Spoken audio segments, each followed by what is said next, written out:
Welcome back to the Proximity is Power podcast. We have a huge podcast today. We have the Vess Pearson in the house. Vess, thanks for coming. Gage, it's my pleasure. Thank you. When I first made the podcast, you were top 5 on the list of like people I must interview, because just over the years working with you and like seeing how you do things and the way you live your life is just so unique. Like, you're seriously a unicorn. Like, I've told people this, very few people like Vess, and I'm just really excited to learn from you even more and share it with everyone that listens. So I'll just say thank you. I appreciate that. You're the man. Quick bio for Vess. He's the co-founder of Aptive Environmental, which is the largest door-to-door pest company in the country, one of the top 10 biggest pest companies on the planet. And this last year, they did over 500 million in revenue, and they have over 500,000 customers, which is very, very impressive. And then he's also a family man, bishop. Like, he's doing a lot of things outside of just business, which I'm excited to talk about. So he's doing a lot of good in the community and just a baller in Utah. So we're lucky to have him today. Gage, I appreciate it. And you know, I've always been a massive Gage fan. How long have we known each other now? 2017. 8-ish years. The feelings are very mutual. You have a tenacity and a creativity. I think that when I first met you, you had like 2 outfits that you would wear because you were saving money so much, and your commitment to like what you believe in, regardless of what other people might think, like that's a virtue. So I appreciate that. Yeah. And honestly, I remember you talking to me in the hallway at Aptive, like, Gage, I know you're really smart with your money and you're really frugal, but you'll probably get more reps if you go upgrade your wardrobe. I still remember that. Maybe just bump it up to, one outfit a week. Yeah. Type of thing. No, literally since high school for like 5 years, I didn't buy one piece of clothing because I just wanted to invest everything. And amazing. And then I met my wife and that all changed, So. She has opinions on the way you look, but you look vibrant and healthy and great. So thanks. Lucky gal. So do you. Thank you. Well, first question, Vess, what's new and what gets you excited in life right now at this stage? Watching our kids excel and grow up is really, really exciting. It is fun to achieve for sure. Personally, it's another level when you watch your kids achieve and when you watch your kids begin to figure out the world, when they have to deal with their highs, their lows, and being able to help them through those. That's brings a ton of joy for me. Professionally speaking, we, sold a portion of the business last fall, and the growth that's come from there, the opportunities that have come from there, the learning that's come from there, the pressure to continue to be great that came from that, keeps me, really excited. So yeah, those are a couple things that come to mind.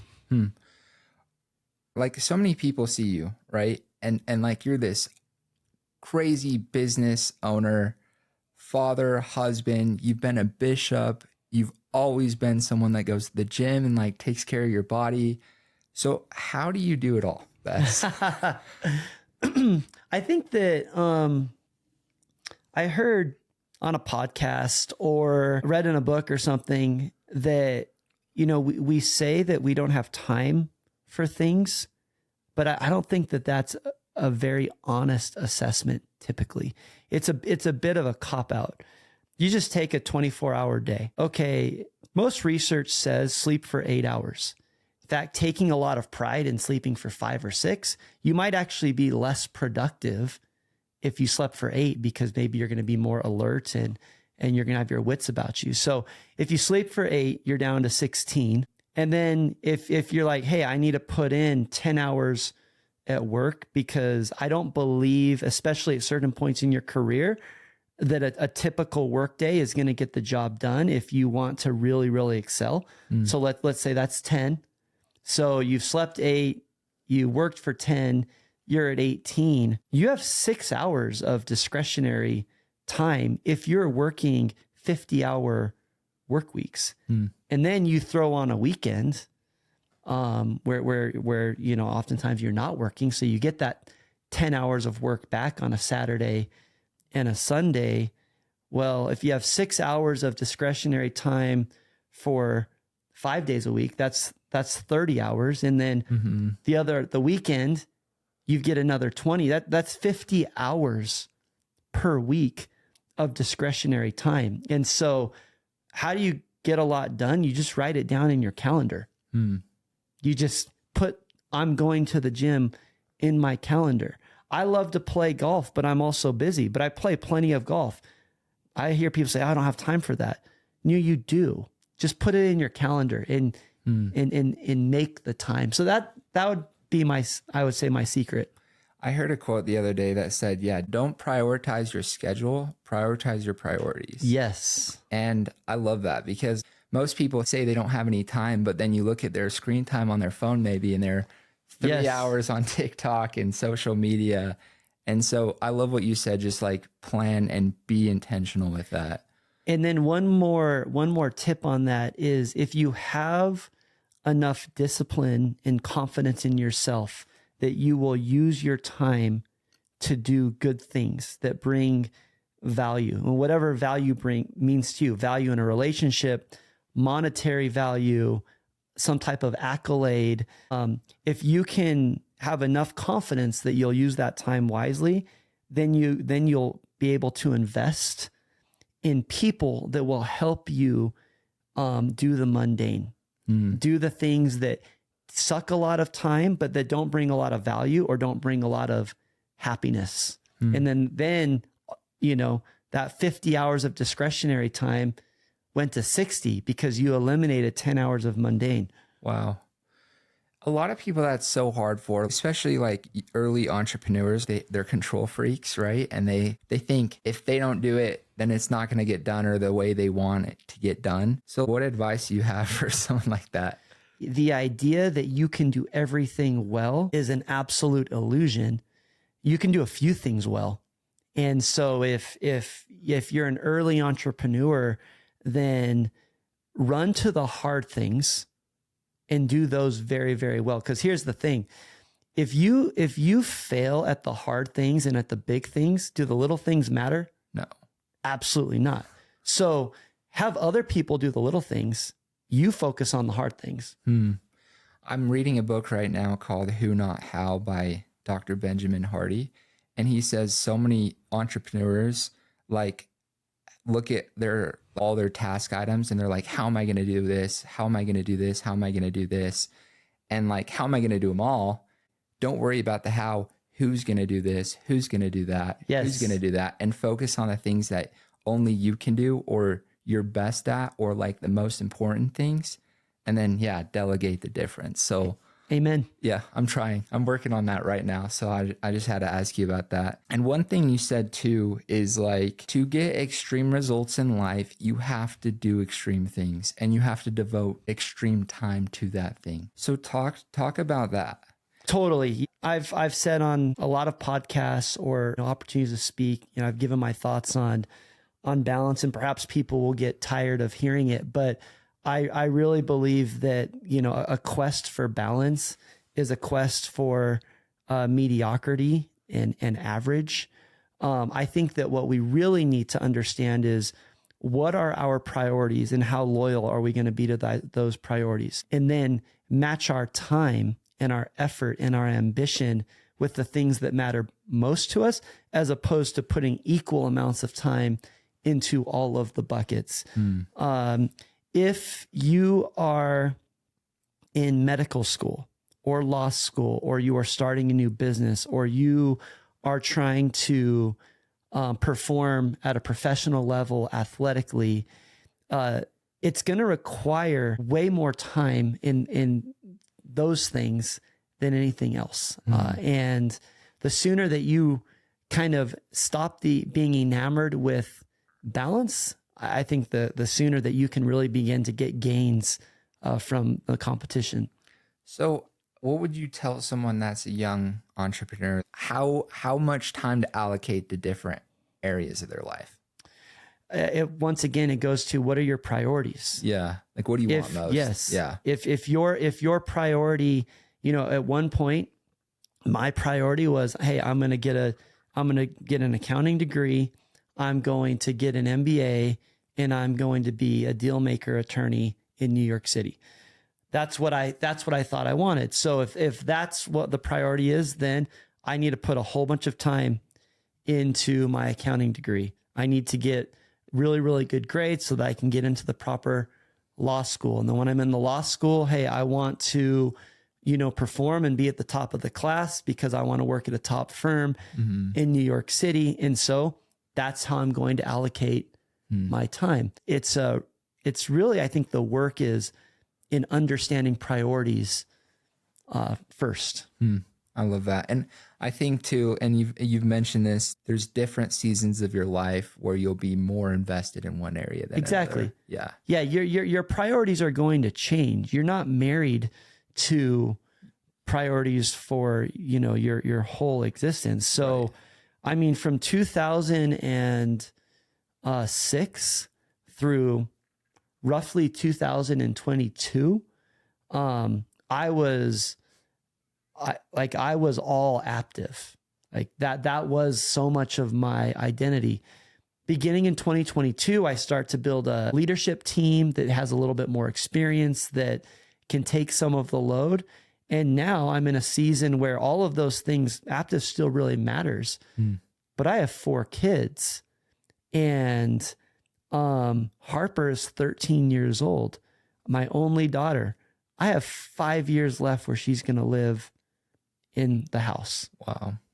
That's like terrifying to me, but I have an awareness. And so she can be more of a priority to me than perhaps what she was when she was younger, and I had less awareness and I was focused more on Aptive. I love that. And I think too, your kids, maybe you weren't as involved those years, right, when you were going hard at Aptive, but like they saw your example and they saw you in the trenches, making huge strides in that area. So your kids are dominating in their own things as well, which is really cool to watch. Yeah. Of course they're Pearsons, right? They're on their own journeys, and they love to excel. I think that Angie and I definitely feel pressure as parents to model what great can look like, while also though not putting some type of perfectionism and unfair expectation on them as well. And so, I mean, that's the fun of trying to be a parent, is can you figure out that mix where you inspire but you don't push, and where your kids understand, hey, like, Hayes, I love you no matter what happens with your soccer career. You have a very bright future, but if you came to me and said, Dad, I'm done with soccer, this is now my focus, awesome. I just want to know that you have ambition somewhere. So at Aptive, you talked about how mediocrity sucks. Like that's like a known theme with Vess. Tell us about that and define what it means to be excellent, and why should someone strive for excellence? Yeah, I mean, on the wall when you walk into Aptive, it's like 30 feet tall. There's all these words, and there's always more consistency, more determination, more grit. And that mentality that I've adopted is a blessing and a burden. So I'll start with why it's a blessing. It's a blessing because you never feel like you have arrived, which keeps you humble, and it also keeps you hungry. Aptive has been at the top of the pest world for a long time, but I always was willing to look for different villains and different things that we needed to chase, and that kept me hungry. And I also had anxiety around, hey, we've created a gap, but people are capable of closing that gap. And so this feeling of, hey, there's always more that you can do, you're never there, is incredibly motivating. It becomes a burden because it can be quite exhausting. And perhaps there's something about the saying, stop and smell the roses, or have some gratitude. I was talking to a friend of mine, Randy Reed, and we drove by BYU, and their Aptive was on the side of the stadium. He's like, wow, Vess, like, look, there's Aptive. And he didn't appreciate my response back because I was kind of ho-hum about it. And he said, whoa, don't big time this. He's like, could you have ever imagined when you were a student at BYU in the accounting program that a business you started would be on the side of Lavelle Edwards Stadium? I said, no. And he's like, but that happened. Like, you did that, like, revel in that a little bit. And so I thought that was a really, a really good lesson, because it's exhausting, this concept of there's always more, yet it drives you. So I'm still trying to figure out what is that appropriate, mix. Wow. I love that. Because like when you're in it, you're like here, but you want to get here. So you don't recognize how far you've come. Exactly. Since college. It's crazy. Yeah. And then, you asked the question, what does excellence look like? To me, excellence is how much can you close the gap between where you are and your potential? That's the quest. I mean, that's part of the human journey. If you're, a person of faith that believes in deity, I think that there is something that's pretty amazing that, hey, I'm trying to become like my creator that is perfect and excellent. And how close to that, can I get? Yeah. I think about that all the time. I think the purpose of life is to become all that you can be. Yes. And help others along the way. Yeah. And it's like, I was at a Tony Robbins event, and he's like, if you could have better, higher quality relationships, should you? Yes. If you could give back more, should you? Yes. If you could, be healthier, should you? Yes. If you could make more money and grow your business even more, should you? And for a while, it was like hard for him to say yes to that too. But now he's like, it's a yes, because the purpose of life is to grow, to be all that you can be. And so you're always trying to close the gap in every area of your life to grow. Like that's, and once you stop growing, you die. Like if you're not growing, you're dying, right? Absolutely. So I thought that was a really interesting way of like thinking about it. But yeah. And it doesn't have to be overwhelming. Like, oh my gosh, I've got to be great in all of these areas all at the same time. Right. Simultaneously. Yeah. Just accept the invitation to be great with whatever's in front of you at that time.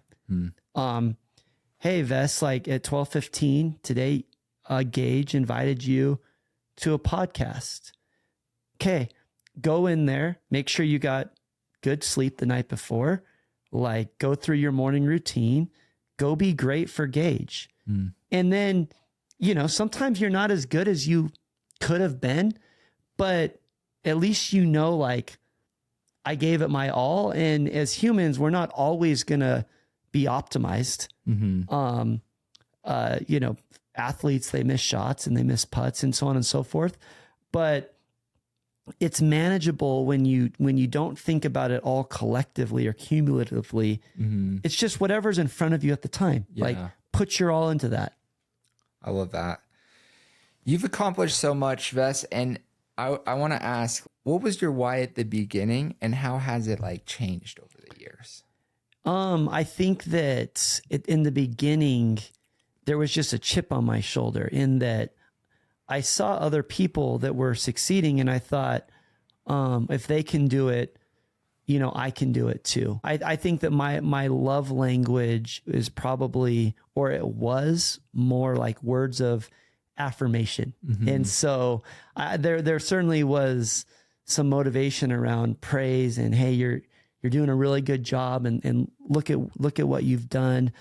A second thing is I had an experience when I was maybe 10 years old 10 or 11 that was a small experience, but that was really important to me. I was a baseball player, and my cousins were coming into town, and they all got signed up for this camp at Dodger Stadium, this baseball camp, which for me, being from Southern California, a 10-year-old boy going and playing baseball inside of Dodger Stadium with my cousins was huge. That's like amazing to me. Well, when I approached my parents, they said, Vess, we're sorry, but you're not going to be able to do that. We can't afford that right now. Even as a 10-year-old, I had the wherewithal to accept that and not give them grief or cry or make them feel bad. But I really internalized it. And what I internalized was, I don't want something that I want to do to be, prohibited or taken from me because of a lack of resources. And what an amazing thing that happened to me, because I can't be intellectually honest and say from that point forward, I was just so fixated on building wealth.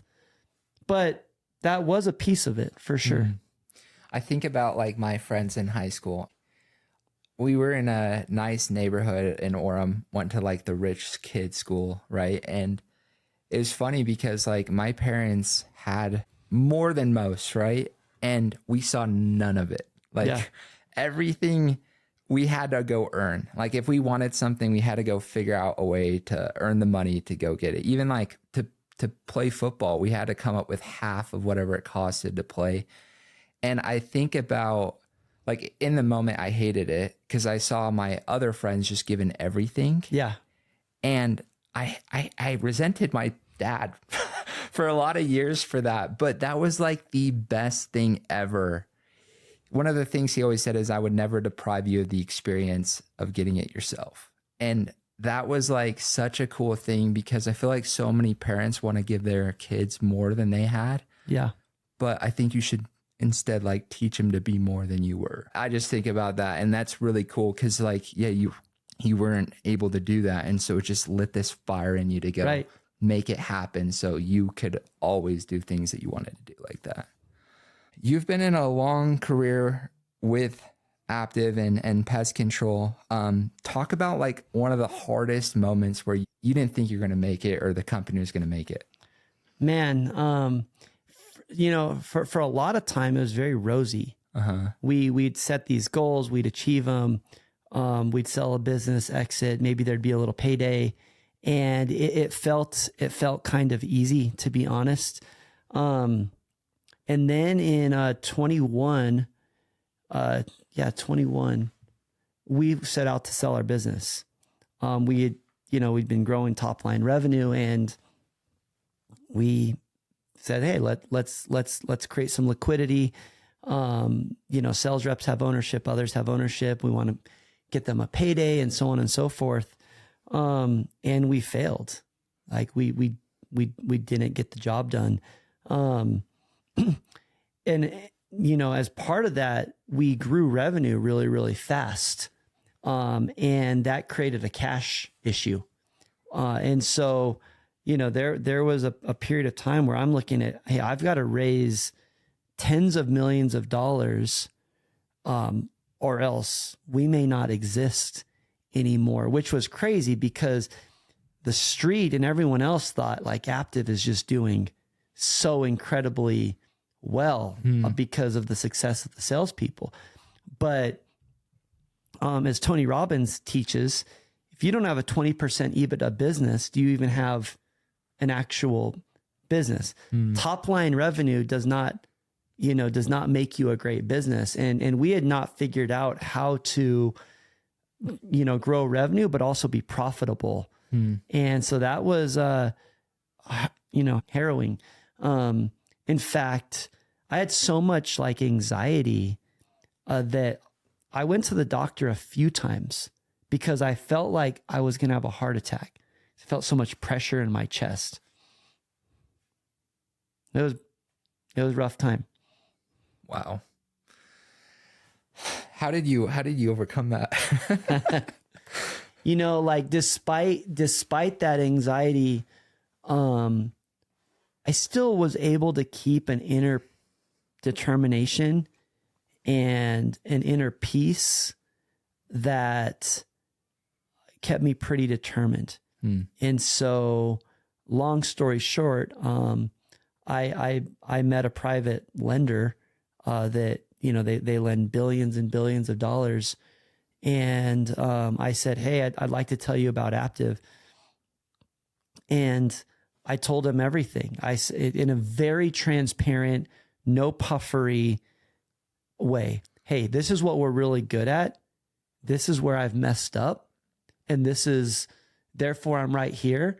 But hey, I believe that if I pull these levers, that I can turn this around. And he said, well, like, what are you looking for? And I said, $120 million. And he said, I think I can do that. And he's like, when do you need it? I said, 17 days. He's like, wow, we better get off the phone and get to work. You think about if you bought a home, that can take 60, 90, 120 days. The due diligence. Yeah. To close that type of money in 17 days, it's like catching 3 Hail Marys in a row. I don't know how or why or what really, but made it that's happen. how we got out of it. Wow. One of the craziest stories I've heard you talk about is the one when I think it was Hayes that swallowed Callus remover. Would you mind sharing that story? Yeah. So he was 11 months old. He was home with me.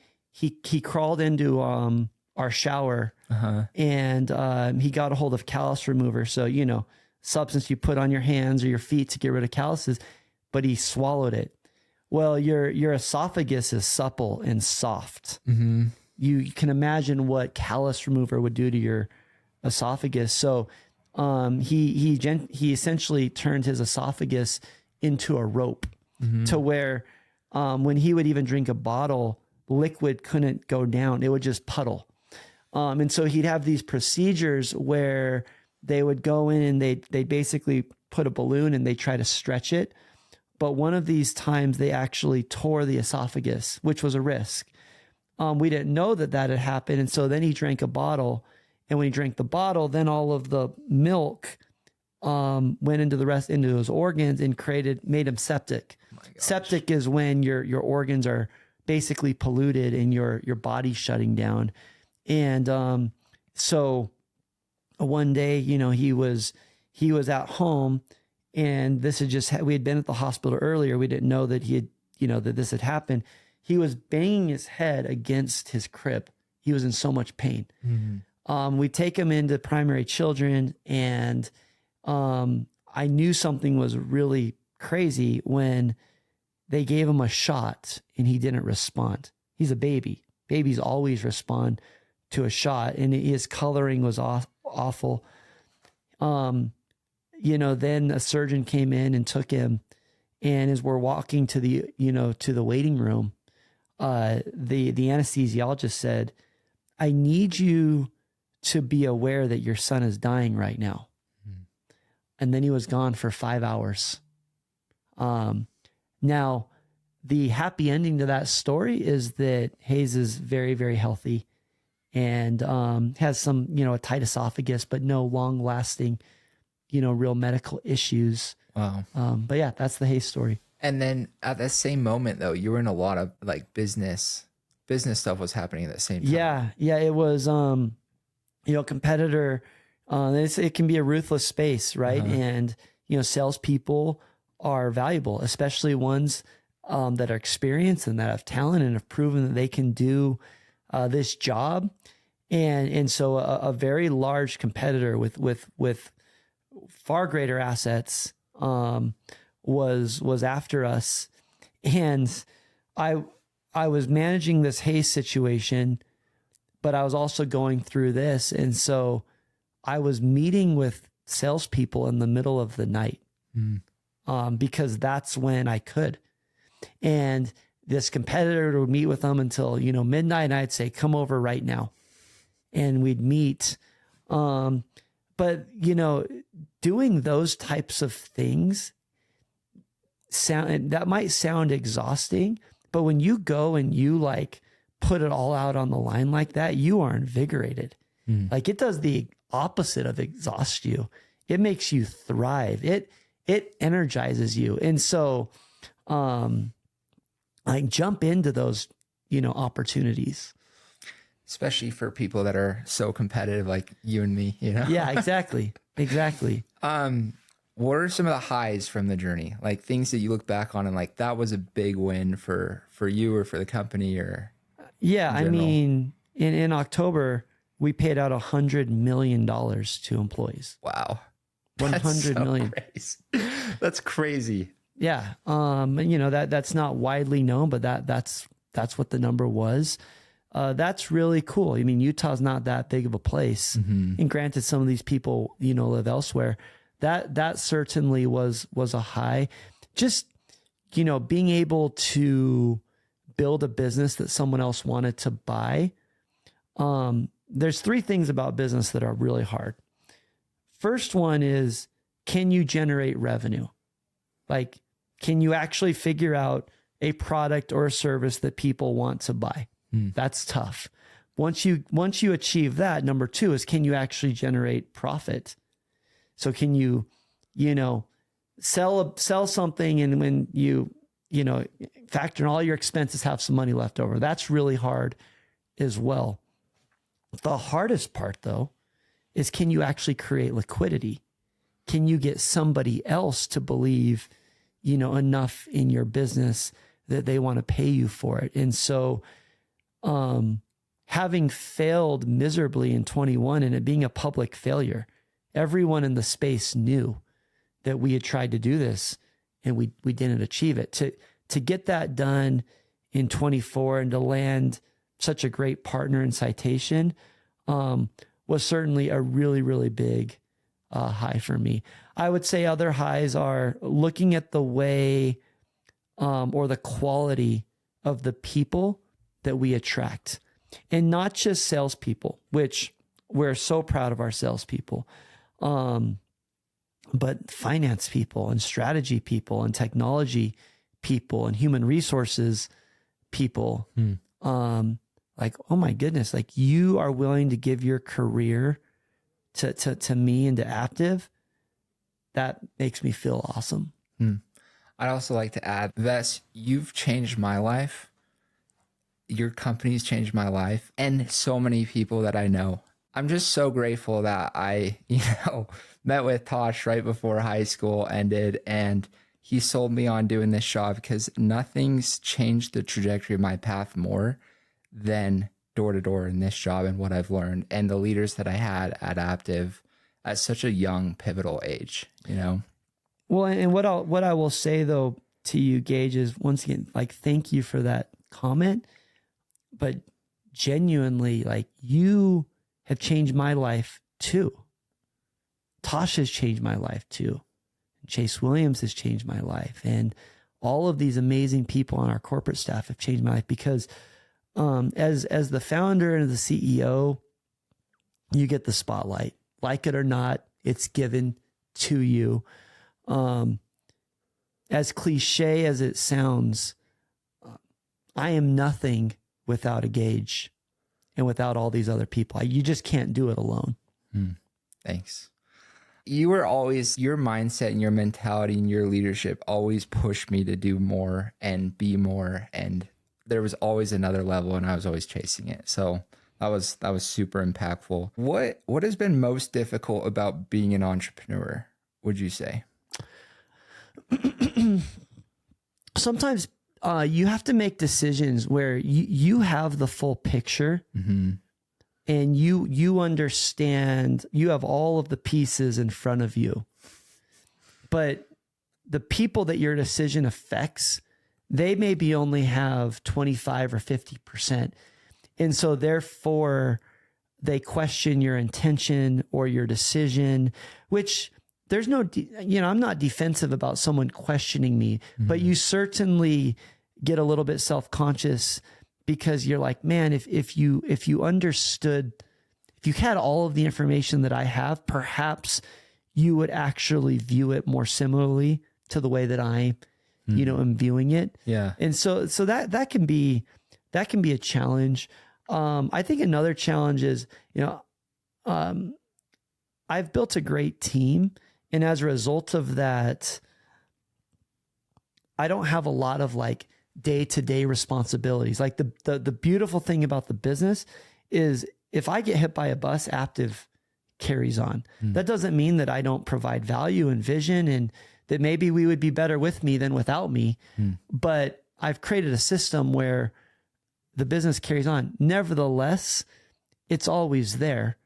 And we have, 5,000 employees between, operations, corporate, and salespeople who rely upon Aptive to pay their bills and to live the lives that they want to live. And there's some weight to that. I think it would be unfair to say that you don't feel that a little bit as an entrepreneur.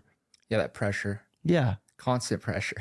Yeah. Especially if you're making $100 million payrolls. Yeah.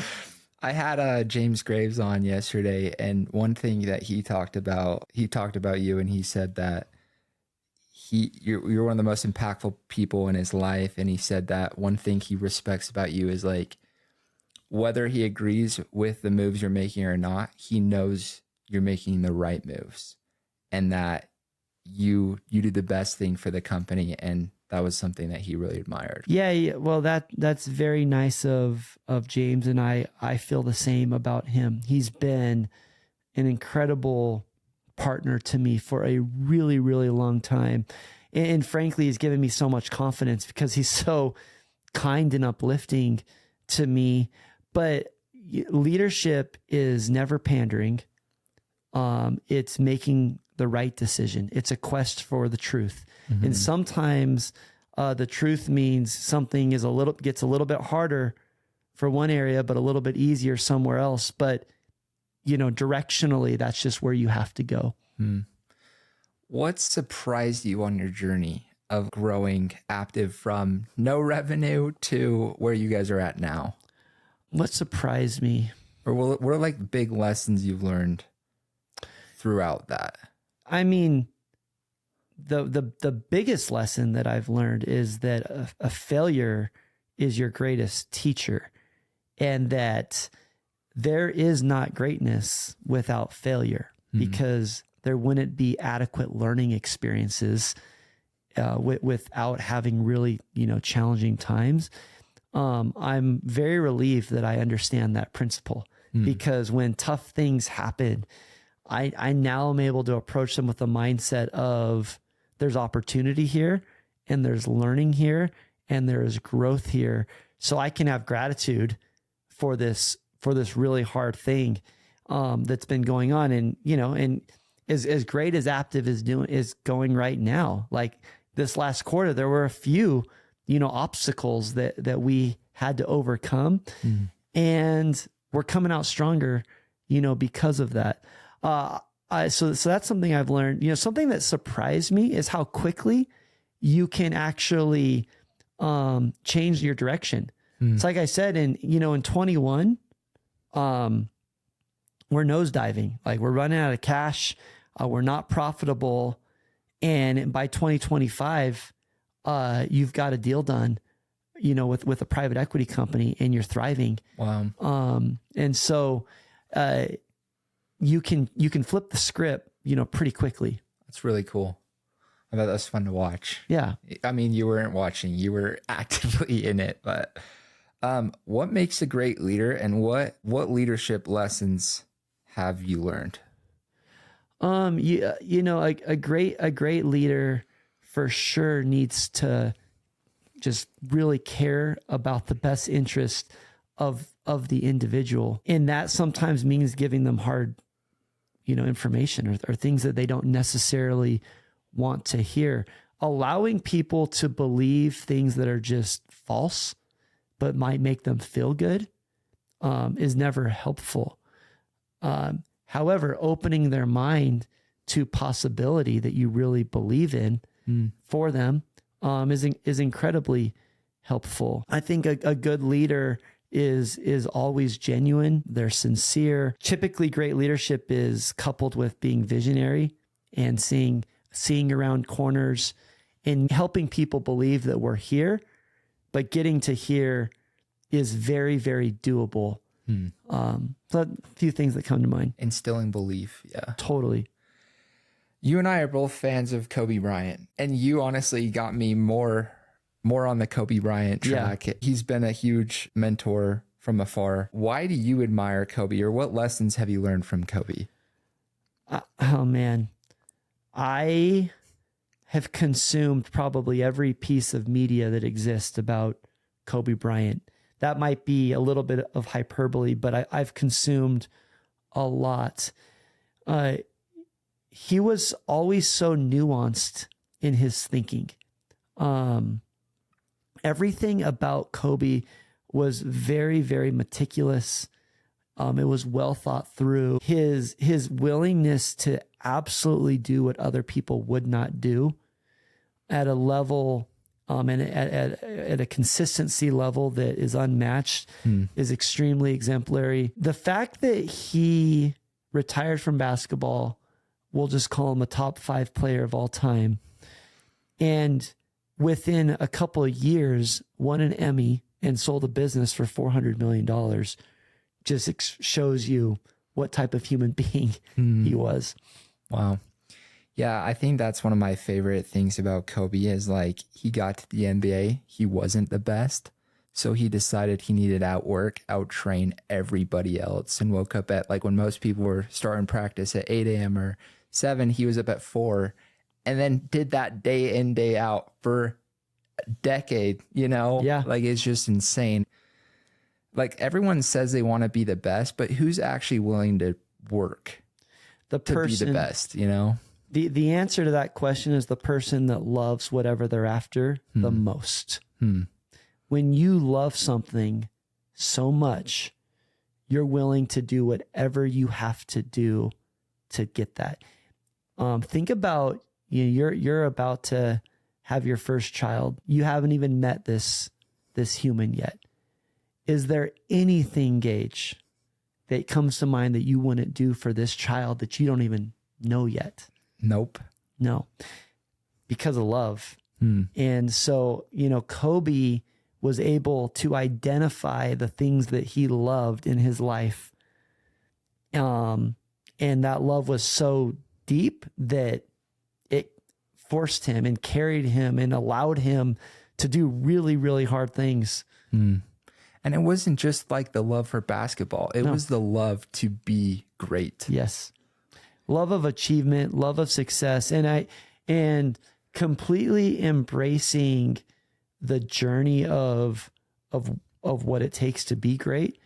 And not being enamored with the result, being totally just happy to report back on the process. And so if we can disconnect the process with the result and get all of our confidence from the rigor that we put in the process, I think it's a much better way to achieve and to live. Yeah, I agree. And I love the interview of Kobe where they're like, you're up 2-0. How do you feel? And he's just like, job not finished. Yeah, exactly. And it's like that principle of staying in the middle, like not letting the highs get you too high and the lows get you too low. Yeah. You talked about that all the time and you lived it. And so that's one thing that like really helped me in life and especially in sales too, of like, no matter what's happening, stay in the middle. Yeah. It's okay to have a bad day because we are emotional human beings and tough things happen. Can you keep it to one day though? Like how quickly can you bounce back? I think that's been a little bit of one of my secrets is that I'm like anyone. I can be mopey and down but I don't let it linger that long because it doesn't do anything for you. That rings a bell of leadership training you taught. You're like, it's okay to have a bad day, but it's not okay to have a bad week, a bad month, or a bad year. Right. Like, don't let your bad day Just compound. It's just such simple advice, but it's such great advice, you know? Yeah. And that's the best advice is, you know, the simple, easy to understand. So many people say, like, do what you're passionate about. Do you agree with that? And are you passionate about pest control, or what's the fire? Do I agree with do with what you're passionate about? I believe that we should spend, like I mentioned earlier, a lot of energy figuring out what our virtues are as humans. Like, what matters to you, and then put all of your energy into those things with little regard for what anyone else thinks. And that's what you've done. Not perfectly. I think that I'm trying to be better at that. I spent a lot of energy for a lot of years doing things that I didn't want to do because I was worried about what other people would think if I didn't do those things. But when you get to a point of, hey, this is a virtue of mine, this is important to me. And if it's important to me and I'm not hurting somebody else, then what does it matter what someone else thinks? That's a much more freeing way to live than constantly, looking over your shoulder, wondering what others think of you. What were some of the things that you felt like you were doing just to show face or whatever? So there was a point in my career where I would sometimes work long hours, not because I wasn't wanting to go do something else, but because I wanted to make sure people saw me working those long hours. But that wasn't improving the business. All it was doing was making me less happy. I mean, we have a finite amount of time on this earth. Let's not spend energy doing things that we don't necessarily, want to do, or that are not helping us get to a place that matches with our virtues. Wow. There's so much gold. If you weren't doing pest control, what do you think you'd be doing? And what other business opportunities do you see in 2025? So I love, we have this little soccer academy called Utah United. I love building that. I think that is a ton of fun. And so, if I wasn't doing pest control, I'd probably jump, really heavy into that. I love the state of Utah. There's a ton of a lot of talent here. And so helping build that out, would be really, really fun. We have an org called Alliance Rescue that works in the human trafficking space. I would spend more time, doing that. Certainly, I would play even more golf. I love to play golf. From a business, opportunity, I think that the principle, and you've lived this to my knowledge gauge very, very well, is be on a constant quest to put your assets into things that appreciate and that are an interest. That's it. Like, there's a million investing books and a million of philosophies, but if your dollars are going towards assets, things that are more valuable over time, as opposed to things that are depreciating in value, if that is the only thing that you live by, you're going to be just fine, financially speaking. And so I would say be looking for those opportunities. And I'll also say, because I know a lot of younger people listen to this podcast, most young people have very little business investing directly into other people's businesses. That's very, very risky. If you're going to invest into a business, a specific business, it needs to be a very small percentage of what you have, or it needs to be your own business so that you can control it. Early on, I would look more towards real estate and indexes, stable stocks, things like that. I love that. you're at the top of the mountain when it comes to entrepreneurship. Was it worth it? And what advice do you have someone that wants to peak that mountain as well? I'm at the top of a mountain in Topeka, Kansas. I'm on top of some mountain. I'm not on top of the highest mountains. Yeah. Like I would not trade anything. And it's not because of the wealth that's been generated. You've got to have resources in life for sure. And there's some level that of peace and happiness that wealth, brings to you. But the feeling of achievement and the feeling of self-confidence and the feeling of giving back and helping others has been incredible for me. And I'm so grateful that somehow, this stewardship of business ownership has been placed in my path. And I've been able to participate.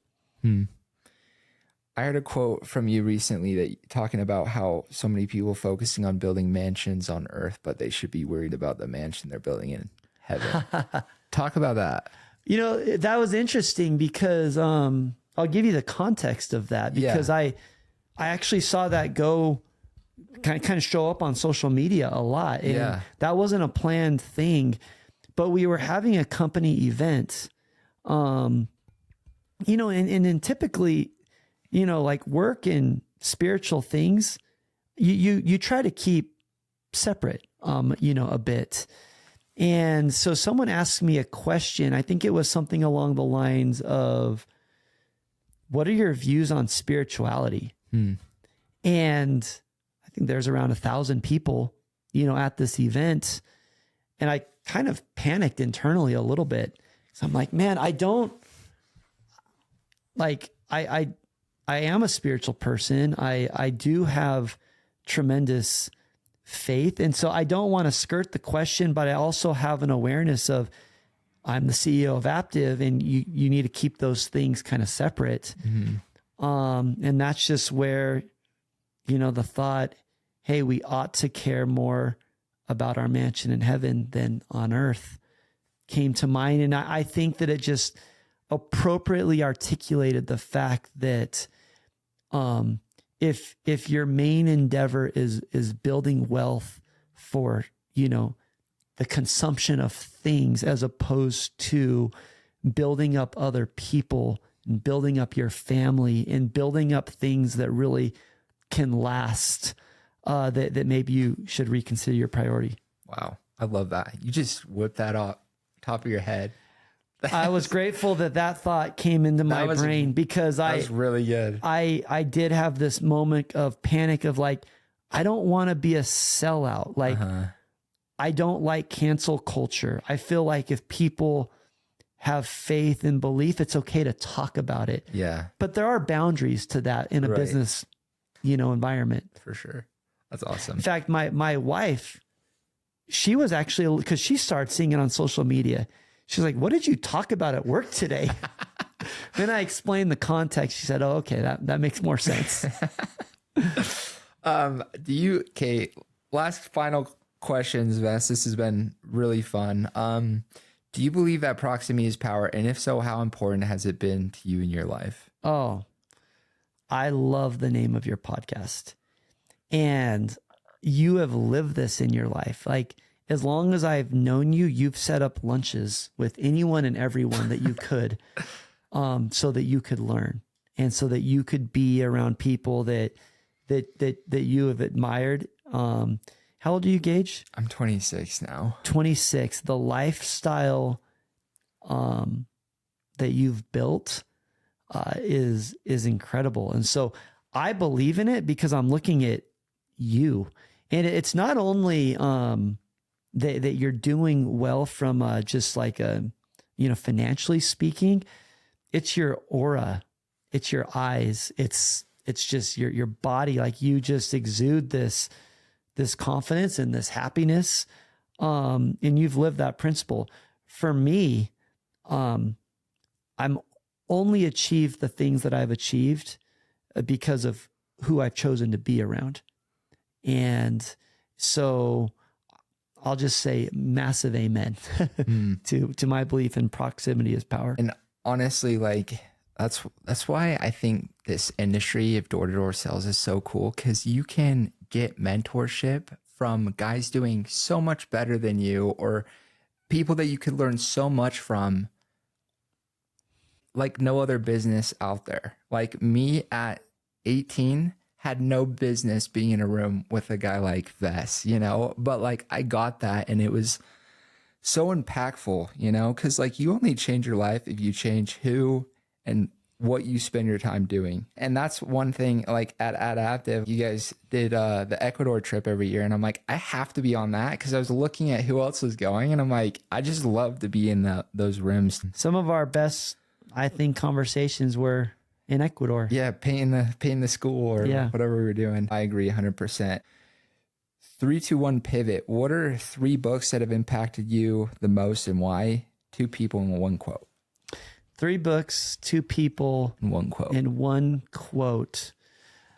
Well, how to win friends and influence people, I think is a book that is such a great foundational book for just knowing how to interact in civilization and how to put your best foot forward. And so I would say that was a massive book to me. It should be required for everyone in the world to read that. Shoe Dog. I absolutely love just being a sports junkie. But man, Phil Knight, like what a story. You're selling shoes from the back of your car, and now Nike exists. That is, absolutely incredible. I only have one left.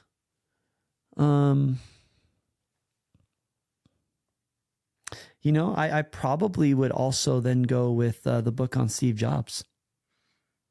That he was an incredibly erratic, human being. But there is so much wisdom and creativity, and determination. And I won't take no for an answer. And I've got a vision and I'm going to act on it. That, I've read that. That's a big book. Walter Isaacson is the author. He just wrote one on Elon Musk that I'm excited to read. But I would probably say those are the 3 books. 2 people. I've talked about this person on a couple podcasts, but Stephen Lund would be the first one that comes to mind. He was my mission president. He was just released as the Young Men's General President. He was a founder of New Skin. The thing that I love about Steve Lund, when it comes to worldly success, he is at the top of the mountain. Yet he is not defined by the things that he has whatsoever. He has a goodness and a grace that radiates from him. And somehow to keep that level of humility when you've achieved that type of status is extremely, extremely special. And the same thing can be said for his wife, Colleen. And so I would put them as number 1. Number 2, there's people in history like, Lincoln that I really, really admire because of how good of a listener that he was, how wise he was, his understanding of the timing of a message that, hey, I've got to ease into where I'm trying to go, because if I just try to, abolish slavery today, the Union might not even exist any longer. So an awareness of like timing. Obviously we talked about Kobe. But if you're looking for someone that's like actually in my life, I think that I've got to go with, just with my parents, who sacrificed a lot for us, who believed in me and in the other kids so much, but whose love is unconditional. Sure, they enjoy seeing the success, but it's not what they love me for. So, if you had the world's attention for 2 minutes, what would you want them to know? oh man. Well, this isn't work. And so I think I can go into this slightly. I think that people realizing that they are children of deity, like truly, is quite empowering.